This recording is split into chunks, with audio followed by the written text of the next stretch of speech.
Hi everybody, I'm Crystal and this is Keep Growing Plants. If you're new here, welcome. And if you're not new here, thanks for coming back. We're going to be doing just a sit down on the floor, casual repotting plant chores style video. I've got a bunch of plants and pots and substrates all around me here, as you can see. And I have my trusty sidekick, Jojo. And yeah, let's get to it. Okay. So first up, we're going to be repotting my baby Anthurium Carla Blackier. She's actually still in the little pot that she came in when I got her from the Equigenera pop-up sale in Montreal, which was 2 or 3 months ago. I'm not sure exactly. But anyway, she's definitely acclimatized and she's put out this new leaf in all of this time. So I think it's a good moment to give her a repot. So first I'm going to put some substrate in here, and the substrate is a chunky mix of common potting soil with a little bit of lechuza pon as like a chunky rocky blend, and I think that's all I put in this. Yeah, maybe some extra perlite. I made this a while back, so I'm not 100% sure, but I think maybe I put extra perlite in there. So yeah, I'm just squeezing on this very lightly to see how it can come out. And if I need to, I'll go get like a knife to loosen the sides more, but I think it's gonna just pull right up. Because this is a very flexible plastic pot, so it's easy.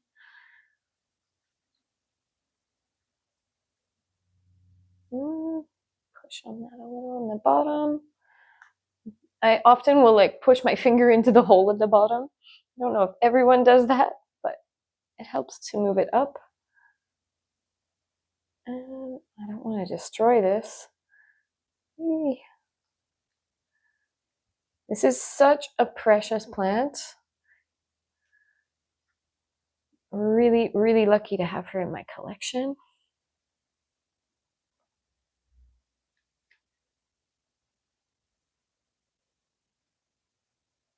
There we go. She's moving. She's moving.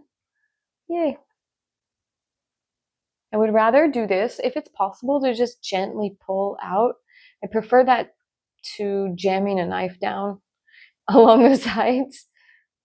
I would never pull from this part of the stem, like that's very fragile, but from the base, I'm just very gently holding her. I'm not like squeezing too tight. And I'm just very, very lightly pulling, and it's working. So that's good. No need to jam a knife down there and risk breaking roots. Although I think there's a root stuck. Maybe we're going to have a little root breakage. I hope not. Yeah. Snoot. Oh, it might just be moss. Oh, good. It was just moss. Woohoo! No broken roots. So when I bought this, as you can see, it came in sphagnum moss. And I thought about repotting it right away, which I did with my other two that I got in that sale, but I waited because I was really nervous about disturbing her too much, and I'm still nervous. So I'm not going to actually take too much off of this. And honestly, I've had experience growing anthuriums in sphagnum moss, and it's been fine. So I think if a little of the sphagnum moss is still on her roots when I put her in this substrate, I think it'll be fine for now. And then we'll see with the next upgrade of pot. At this age, at this stage of their maturity, like probably she's going to need to be repotted again this summer, maybe like early fall.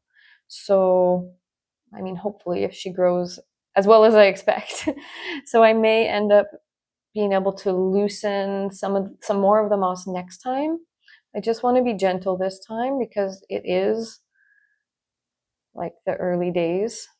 I don't want to be too intense on her, but it's actually coming off really easily. So that's good. If it was sticking, I would leave it. I just judge it based on the feel. Like as I'm tugging, like it's just literally falling right off of her. So it's not a problem. I know a lot of people who collect anthuriums more intensely than me talk about having very specific Carla Blackiers. They have like special names with letters, and they tell the person who hybridized, or not hybridized, but the person who grew it from seed, and they have all this information, this background information. But from what I can tell, to have that high quality of a background, you need to pay a lot of money, and I'm just not able to fork out that much money. I am not a brand name girly. I am a generic save the budget girly. So the Equigenera unknown source, Carla Blackier is the best that I can do, and I am very happy with her. I'm sure she's going to be beautiful. I'm not worried. Okay, I got quite a lot of the moss off of here. This is great. Like without causing too much pulling or anything. Like it's just really falling off easily. It's wonderful. Good, good, good. Okay.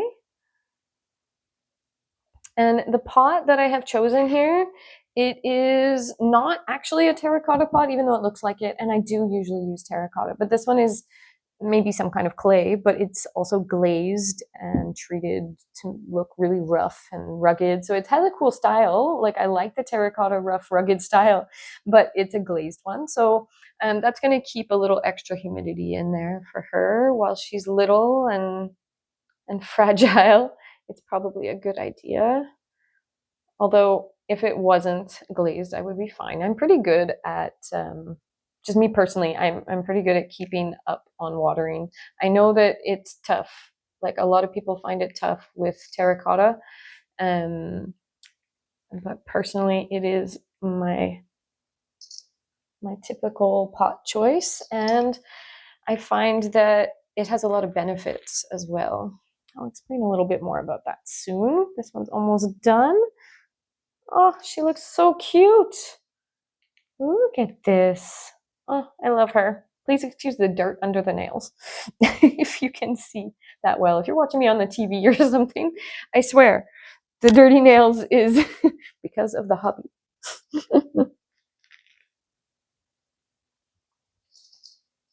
Okay, Carla Blackier, all set. What a pretty girl. Aww.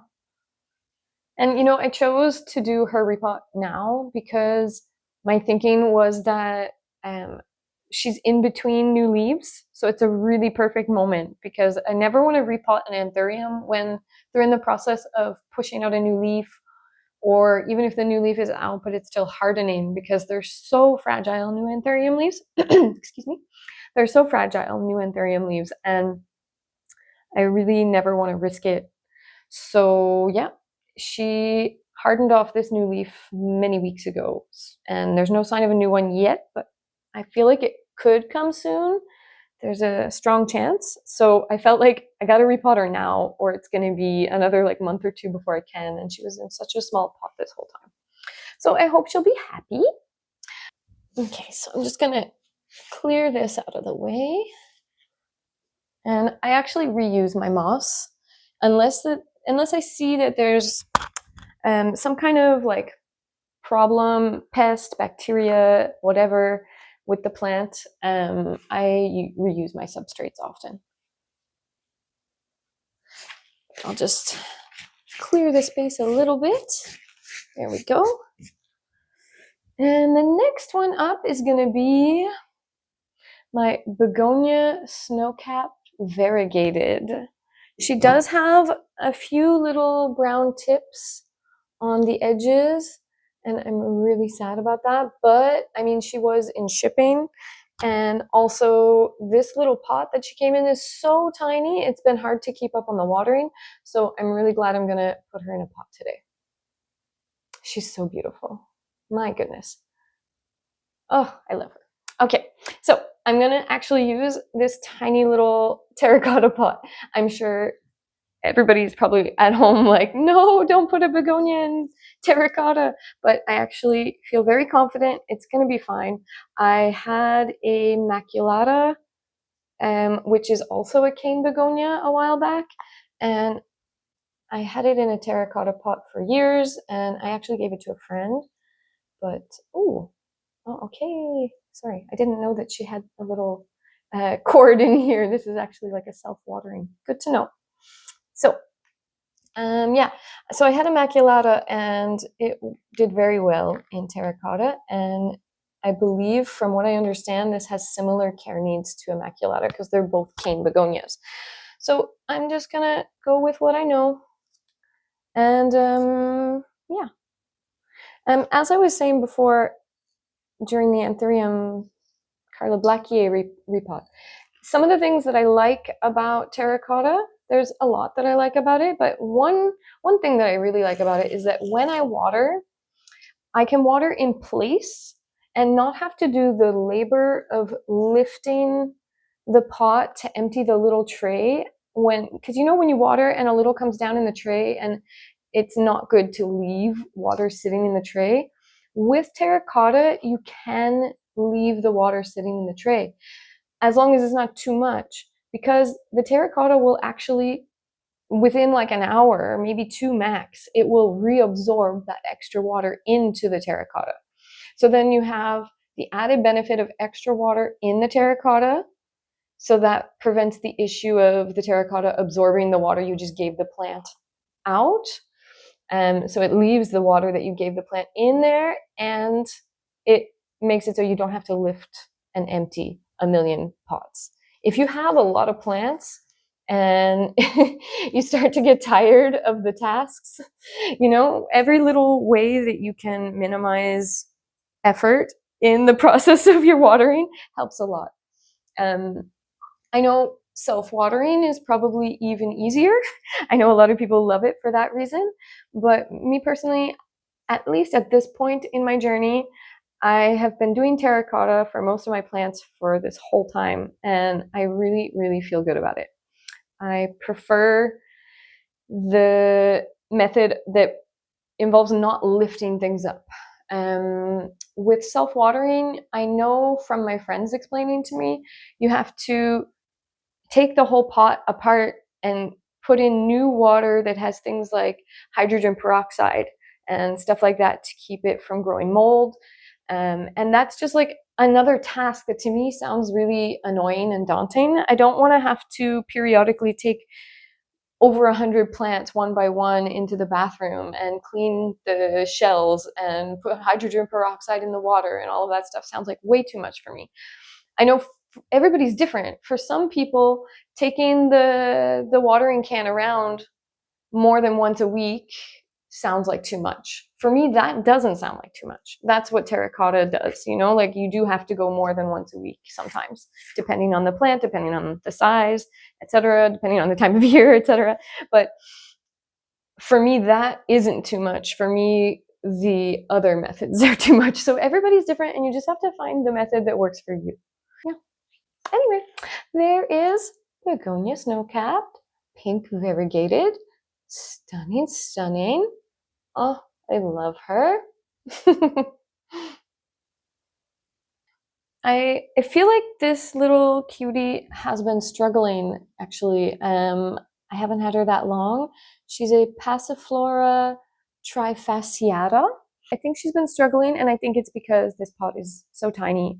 It's hard for me to keep up with the watering, like I said with the begonia before. So it's the same thing. Like they're new, they're in these little tiny propagation cups, and I really need to upgrade them. And look at the roots on her. Like she is so ready. Why is she not coming out? Okay, there we go. Look at all the roots. She's really, really ready. I had a Passiflora variety many years ago that grew incredibly well and incredibly fast, and I lost it due to thrips, unfortunately. That was many years ago, and it was the first time I ever had thrips, and I did not know how to deal with it, and I did not deal with it well.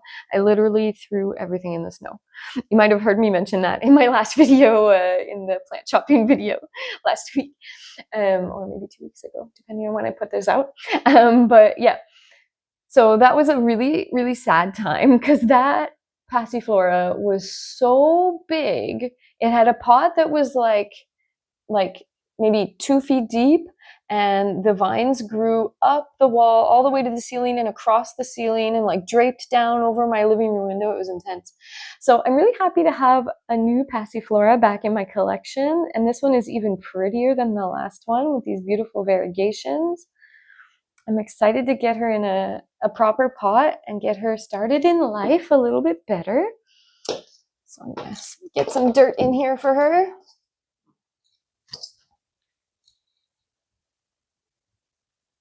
Keep her little tag. Oh, and this little thing is nice. I don't know what you call that. The other thing just for keeping it locked into place. This is going to be tough, getting these roots out of these holes. My goodness, I'm really a little bit nervous about this. Oh boy. Hey boy. Oh my god, look how long they are. This is going to be interesting. Are they going to get all ripped off? Maybe. I'll just do a squeeze like I did with the Anthurium. See how it goes. Oh no. Oh yay! It pops out. Good. Now, and the roots are mostly coming through the holes. Yay! Okay, that's amazing. That is amazing. But this is stuck in here. There we go. All right. I mean, you can see she is so ready for this pot. She's going to be so much happier. They're really dry. Poor her. Okay. I'm really excited to grow this one out and see if it gets as long and lush as my other one did. Woohoo! I don't think I need this little thing anymore. I'll keep that for another plant. It's pretty cool. Does anybody know what they're called? Mention in the comments the name for that little tool if you know.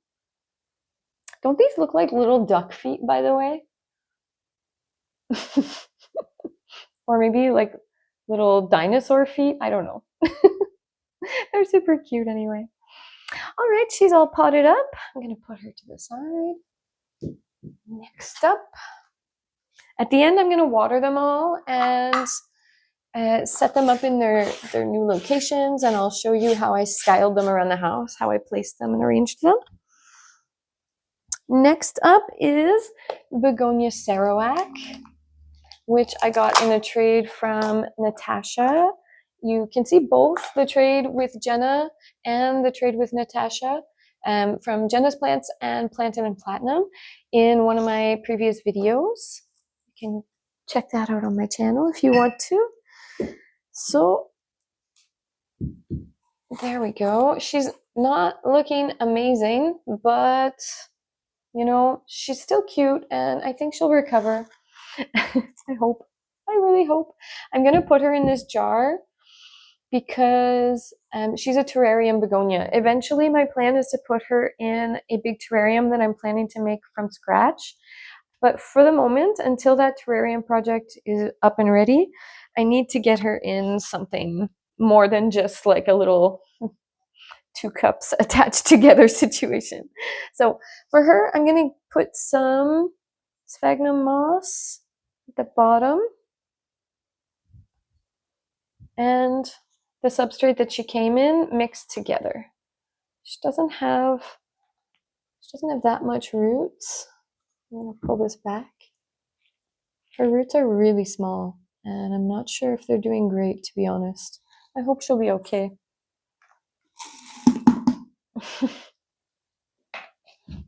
I'm going to mix the perlite substrate that she came in with this moss. Pack that down, make a little hole.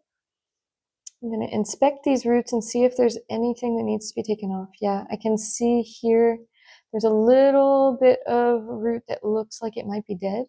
Maybe not. Maybe not. I'm not sure.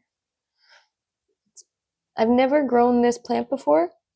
Either all of the roots are rotted or their roots are dark. Please let me know in the comments if you know, does Begonia Sarawak naturally have dark roots? That would be good to know. I can see she also has some roots growing from the middle too, so that's kind of interesting. So I know she's a creeping one, like she goes along the substrate and will attach. So I'm going to put her down like this instead of like this so that she can do that.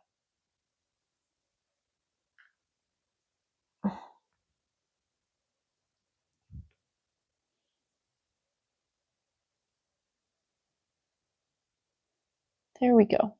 Hopefully she will be able to situate herself. I'm going to give a little spray. I'm really new with terrarium begonias. If this doesn't go well, it'll be a learning experience at the very least. But hopefully it'll go well. If you have any tips, if you have experience with Begonia Sarawak, please put it in the comments. Any tips at all would be appreciated. There we go. She's very well saturated with her little lid.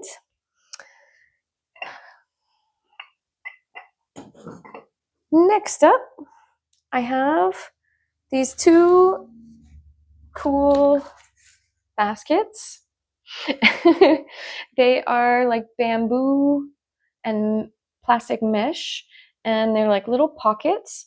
I'm actually going to use them to plant the two Phalaenopsis orchids that my friend Elise gave me when she came to visit recently.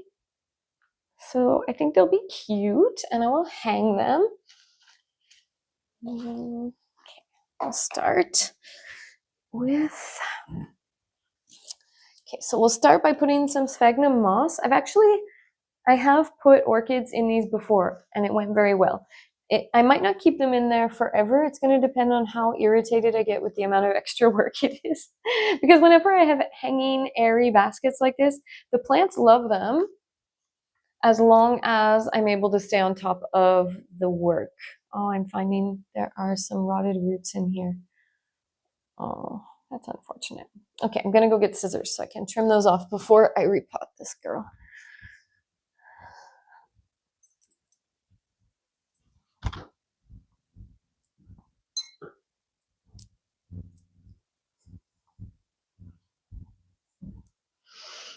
Okay, so yeah, that needs to go.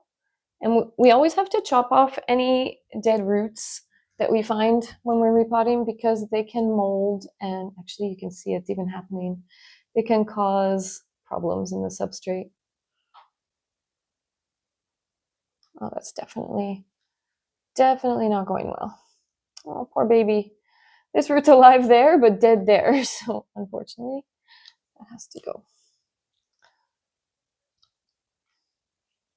Oh my goodness. Oh boy. Okay. I think I'm going to have to investigate more than I expected.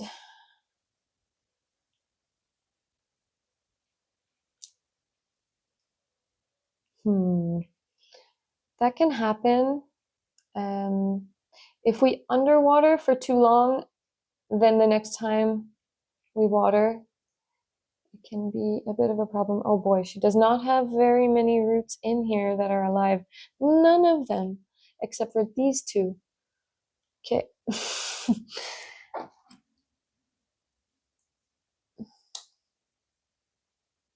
But thankfully she's got all of these new roots that were not even in the substrate. They're super beautiful and silver and fresh.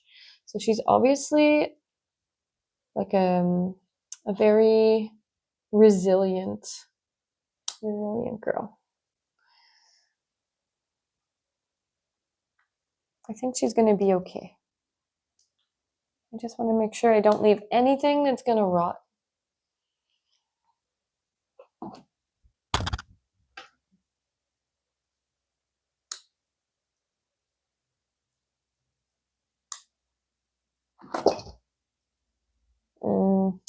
One of the two that's still alive, look at that. It's all dark and mushy. You can tell that they're dead. I don't know if I already described this. I don't think I did, but they're mushy and soft.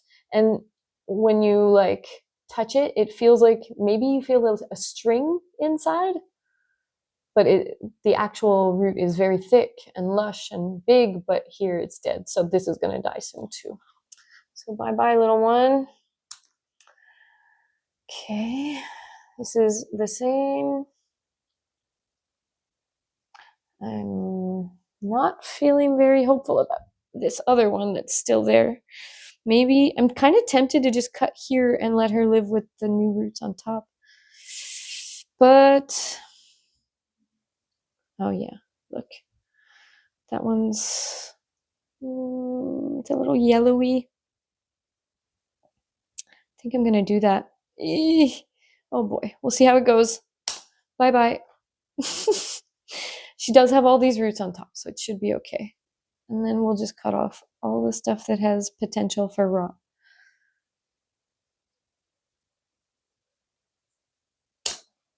That'll be better, I think.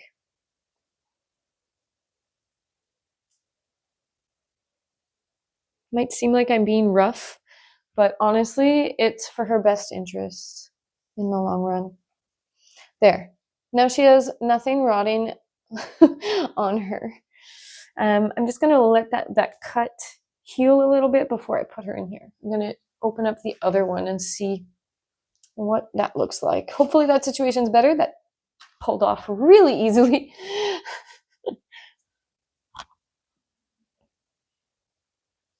Hopefully this one is better. It looks like it might be. I'm seeing a lot of green.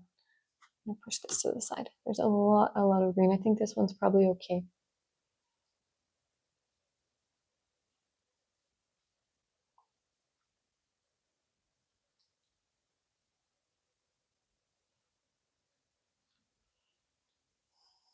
They're really tight.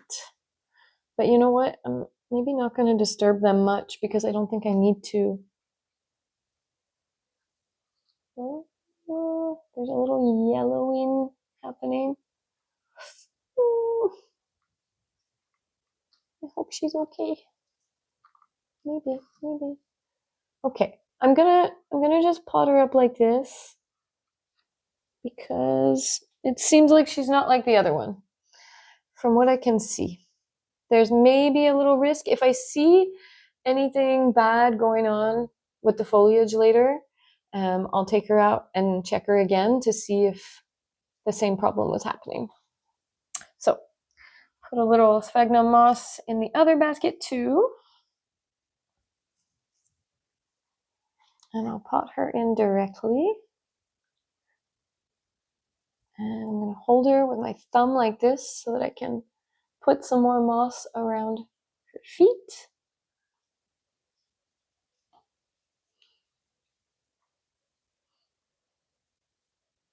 The reason that I mentioned earlier that these are more work than putting them in a regular pot, the reason is because like it's so airy that they do dry out fast, which means that I have to water them more often. And because they're not pots with a tray, I can't just water in place.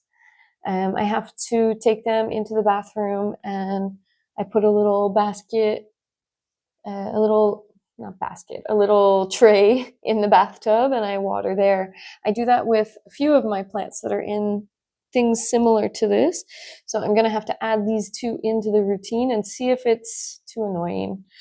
If it is too annoying, I will repot them into a different kind of orchid basket that I can water in place. But I think if it works, it'll be really pretty to see this hanging. So I'm pushing this down a little bit. I'm putting a little more behind her. There we go. And all of these roots are still out in the air. I don't want to like push them down in because I'm afraid I'll break them. And they look pretty too. Okay, so there's one. this was the moss that was there with the orchid that had a lot of rot. So I'm actually not gonna reuse this moss until maybe I can treat it later. I'm not gonna put it in my basket. I'm gonna put all of this to the side and I'm gonna maybe treat it and make it safe to use again later, but it's not gonna just get thrown in the mix for future plants right now. This little girl, it wasn't that long, but she's had a little time, and I'm gonna use these ones. I'm gonna make the risk of them breaking a little by putting them in just like that.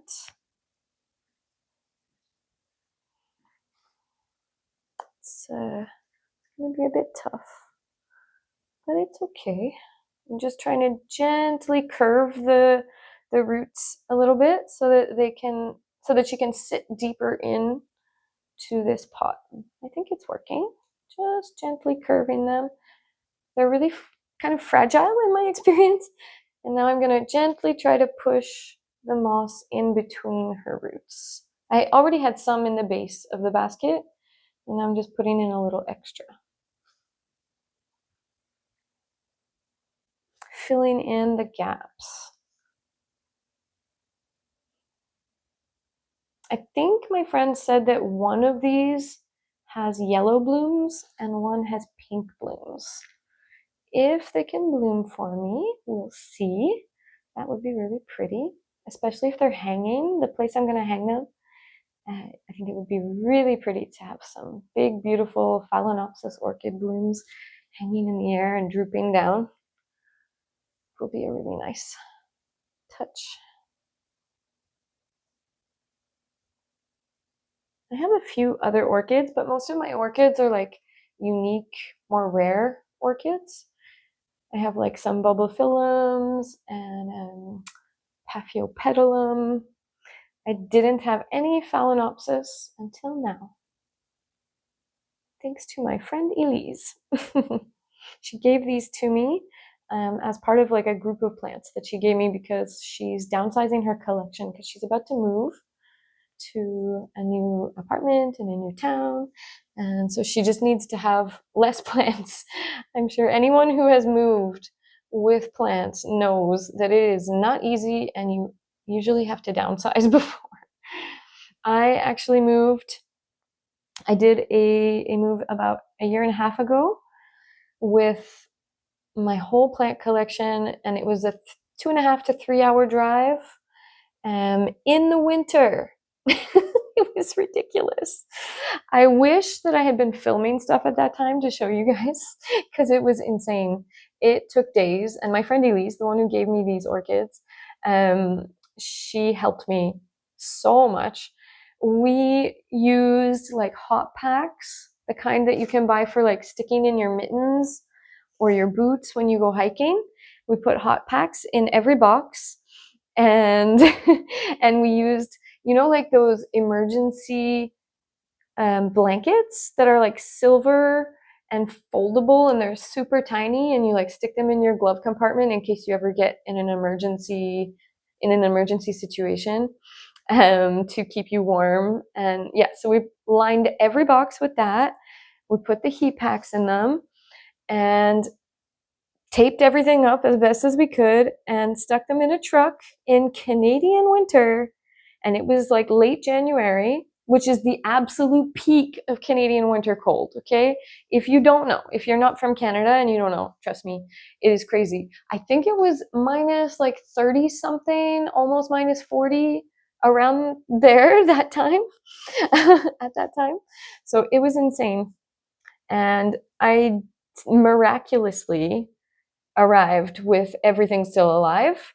But I do think that it had a bit of an impact on them, on some of the plants. Well, this one's done. I'll finish the story in a second. Okay, so she's done. I'll push her to the side and we'll start repotting another, and I'll finish the moving horror story in a minute. Okay, the next one that I'm gonna do is with one of the new pots that I got. If you saw my video about plant shopping, that was when I bought this. It's such a beautiful like minty green color, and it is terracotta inside and on the bottom, so it'll still do what I talked about, like it'll still absorb some of the excess water when water goes in the tray on watering day, but it has this nice glaze. So in this one I'm gonna put these two Australis Lisas. My friend Elise, who gave me the orchids, also gave me this Australis Lisa. This one was already mine, and this is the one she gave me, and I'm going to put them together in this beautiful minty pot. Excuse me. I think that the like multi-green variegation, I really love green on green variegation.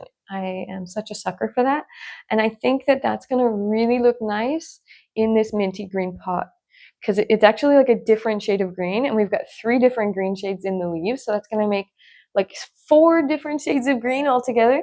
Plus, I don't know if you know, but when the Australis Lisa makes new growth, it comes in like a almost red, deep pink color, and it's really, really pretty. So I think that that's going to make a nice pop of color. It's all going to look so good together, in my opinion. So this one, the one that Elise gave me, is in a self-watering pot. And I'm actually going to use the self-watering pot for another plant later. So I'm going to grab something to put the pon in.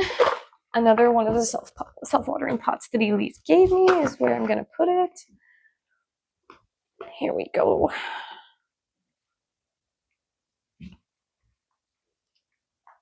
I'm going to take this little thing out, and I'm going to just pour, because the rocks from self-watering really just tumble right out, eh? Okay, here we go. Ah! She's just like totally falling. I don't know if you can see. You probably can't. I'm doing it towards myself. There we go. Ah, okay. Oof.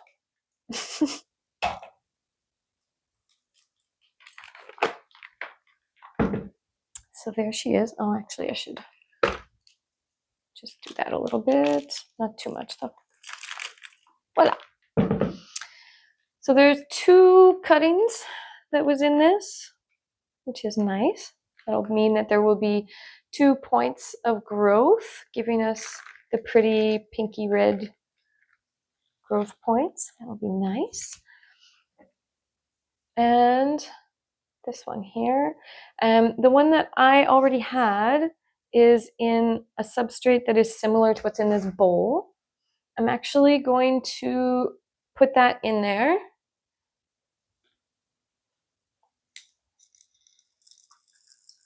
It's very rocky. It's more rocky than the substrate that's in the bowl, but it's similar. And it'll just make this a little extra chunky. Not a bad thing. And I know that this doesn't have any pests. I'm gonna put some substrate in this pot, and I'm gonna take my original one, which has 3 different vines that are growing. So we're gonna have 5 in total. This is gonna be such a lush pot. It's gonna be so nice. I think that's not full enough. I want them to rest like about here. So I need to put more substrate before I can let them rest on it.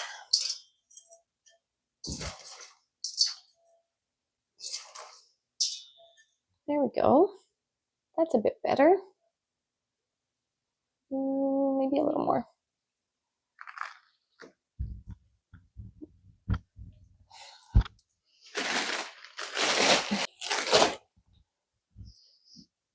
I just added some more soil into the bowl because it was getting low and I have a lot of repotting to do.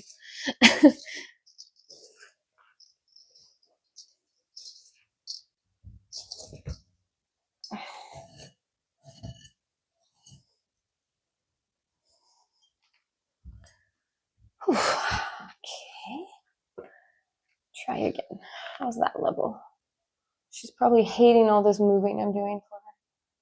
I'm moving her too much for her. This is good though. Yeah, that's pretty good.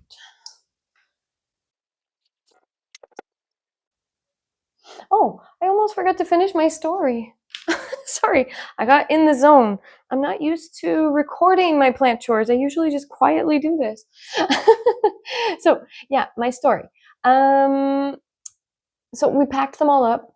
We put them in the van, and it was almost -40, Canadian winter.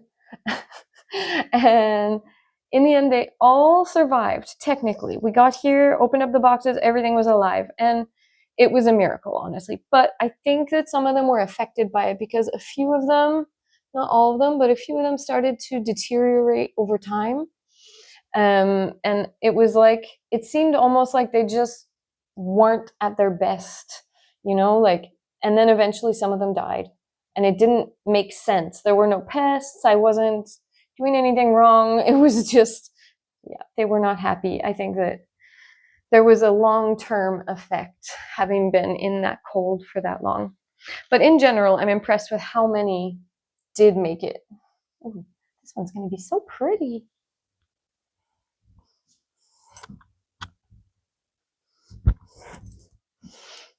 Eesh.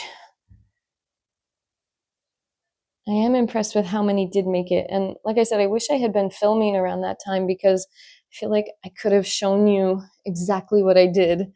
But if you ever need to move, I highly recommend, if you ever need to move in the winter, I highly recommend lining boxes with those silver emergency blankets and putting heat packs in every box. If you can get a heated van, that would be even better. But, you know, that's a luxury not everybody can have. Maybe not everybody has access to, maybe it's too expensive. I definitely was not able to do that. One more, we're almost done. Whew.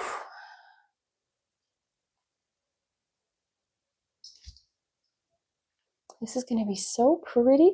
I'm gonna put it up on top of one of my Mills bows, and I'm gonna let it be a trailing plant. It's actually gonna hang once it gets longer. It's probably gonna be searching for something to climb, but eventually it'll drape down over the side of the Mills bow.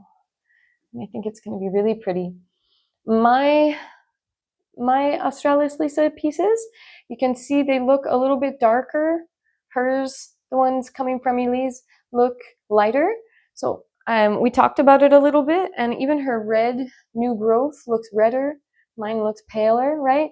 And I think it's because she was giving hers more light than I was. So the new place that I'm planning to put this pot is gonna have more light. So I'm gonna do these little beauties a favor and give them the light that they need and deserve. Might seem like I'm just burying, but I swear they're gonna be fine. I think in the beginning we're really, really delicate with our plants, and then after years in the hobby, you start to be a little bit rougher with them. They can take it. I'm just like, here, take some soil. All right, she's almost done. Push it down a little, but not too much. I don't want to squish the roots, but I want them to be a little bit more stable. This is just lovely. Look how pretty. What do you guys think? Was this a good choice? This combination of this pot with these beautiful variegated greens? Let me know what you think. And be honest. Okay, another one done.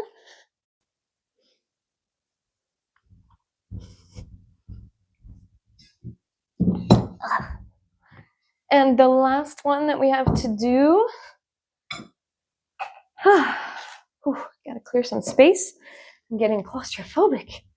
The last one we have to do is bigger, so I pulled the frame back so that you can see her. This is my beautiful philodendron ring of fire. She's been in this pot for a couple of years, and I'm gonna give her this pot It's going to be a really nice upgrade. I'm excited. And her new leaf coming in looks really pretty, by the way. I'll show you that later up close. Once she's repotted, once they're like all done being repotted, I'm going to show you how they're all set up. And so you can see a close-up of her new leaf at that time. Okay, we need a lot more substrate than what is in this bowl. I can tell. Am I wrong?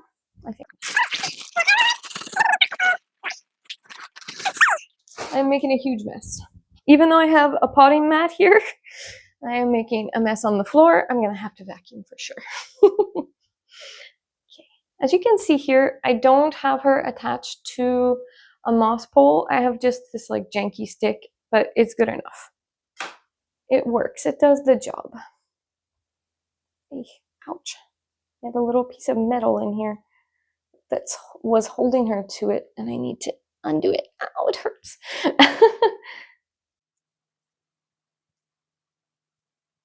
There's one little fungus gnat flying around, and it's really bugging me. And I actually rarely have fungus gnats. Another reason why I like terracotta, because when you have plants that are drying out frequently and rewatering frequently, fungus gnats can't reproduce.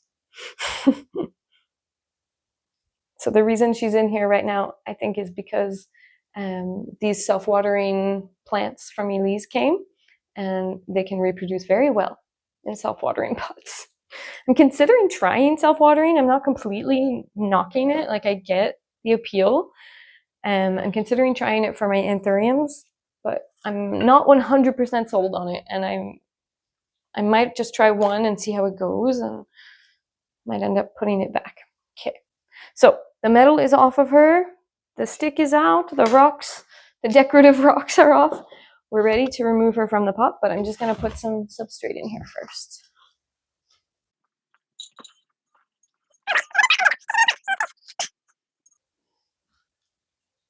I think I can tell I'm going to need the knife for the sides of this pot. With the smaller ones that had like a plastic shape or a plastic material pot, I was able to just squeeze them to push them out of the pot. Where's my knife? I can't find it. Okay, I'll be back. Okay, I've got a knife. Yeah, so with the small plastic pots, it's easy to like squeeze them and loosen things and push them out. But with a terracotta pot, one of the drawbacks of terracotta is that things kind of stick in because it's porous. And so sometimes the roots will actually like work their way into it just a little bit, not super intensely, but you do need a knife. And yes, it does disturb a little bit of the roots. And if you can avoid that, that's great. But sometimes you have to. This one I have to. It's been in there a long time. And I can feel it's really, really in there.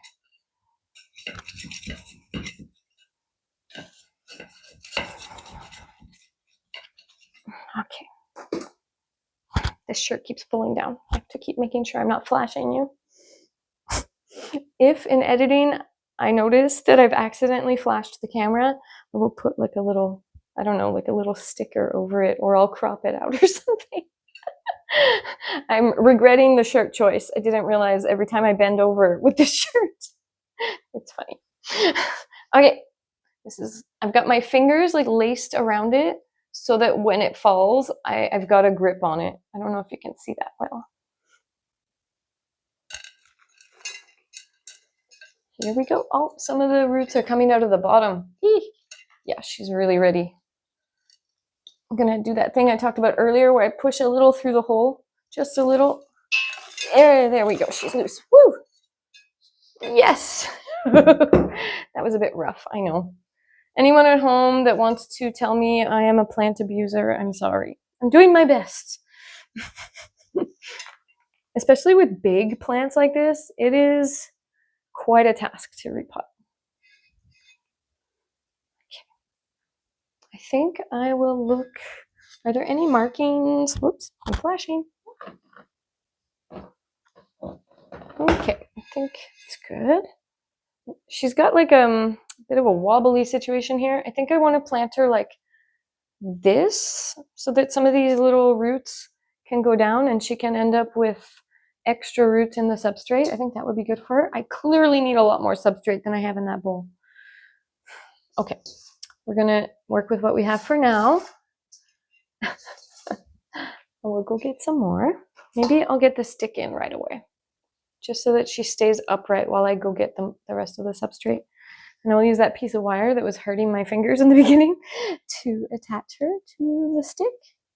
It's just like a bamboo stake from the dollar store. It's nothing fancy. Okay, there we go.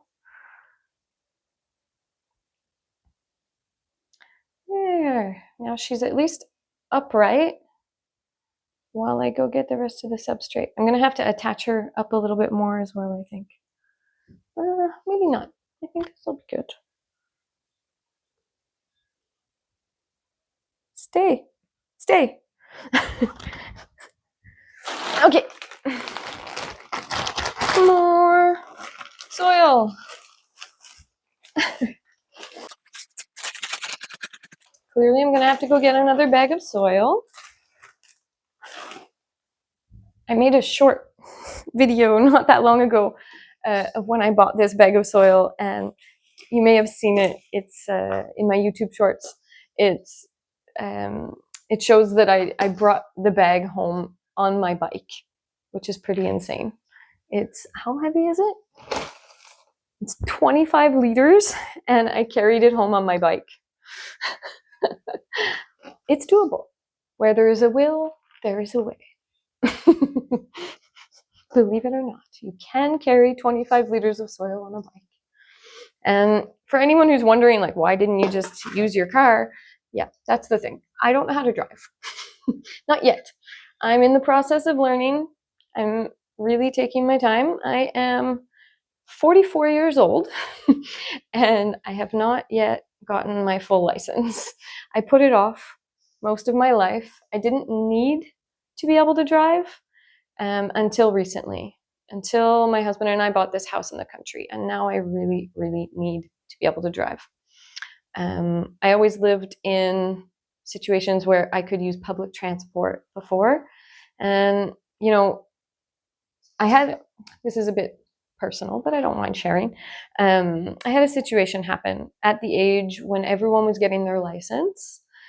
So when I was 16, at Christmas, literally on Christmas Day, one of my best friends died in a car accident. And it was literally just before I was supposed to start studying to get my driver's license, and all my friends were getting the driver's license. And having a friend be lost in that way made me really, really afraid of driving. And at first I thought, like, okay, I'm gonna postpone it for a little while until I feel ready.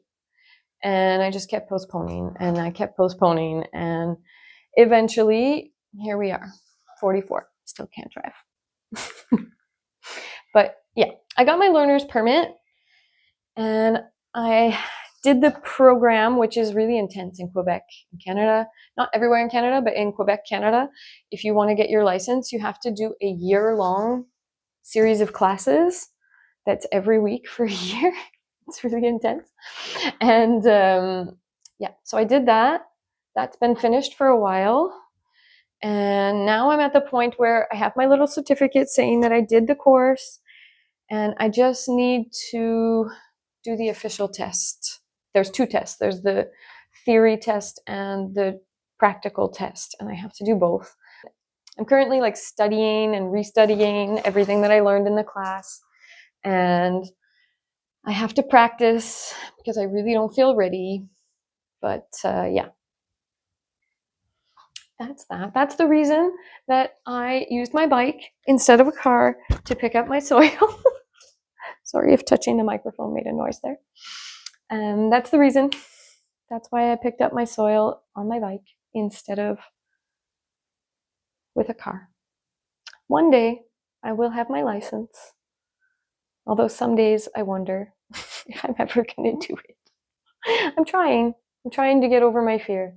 I'm really, really, really afraid. Is there anyone out there who's also afraid of driving to the point where you literally just never got your license and you're now old, like me. Old-ish.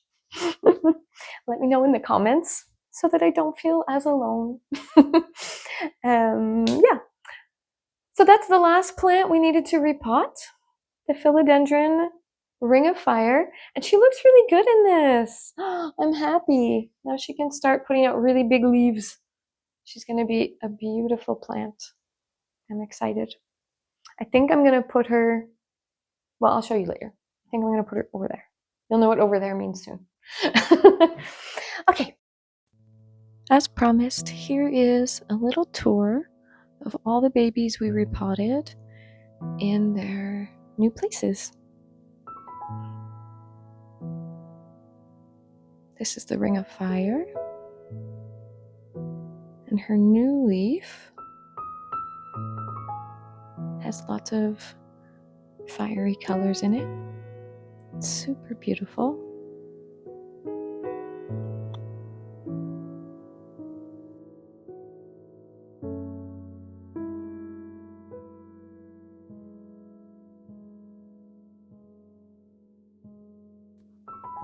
The Hoya australis lisa on top of the millsbow. Here you can see a close-up of some of the new growth that comes in, that pinky red color. I think she'll be happy up here on this millsbow because there's really a lot of light. There's 2 grow lamps pointed at her. In the other millsbow, in the bottom area, I've got the Passiflora. I think she's really going to do a lot better now that she's been repotted. She had so many roots that were loose, and now they can spread out in substrate. And in the upper portion, I have the Begonia snowcap variegated and the Anthurium Carla Blackier.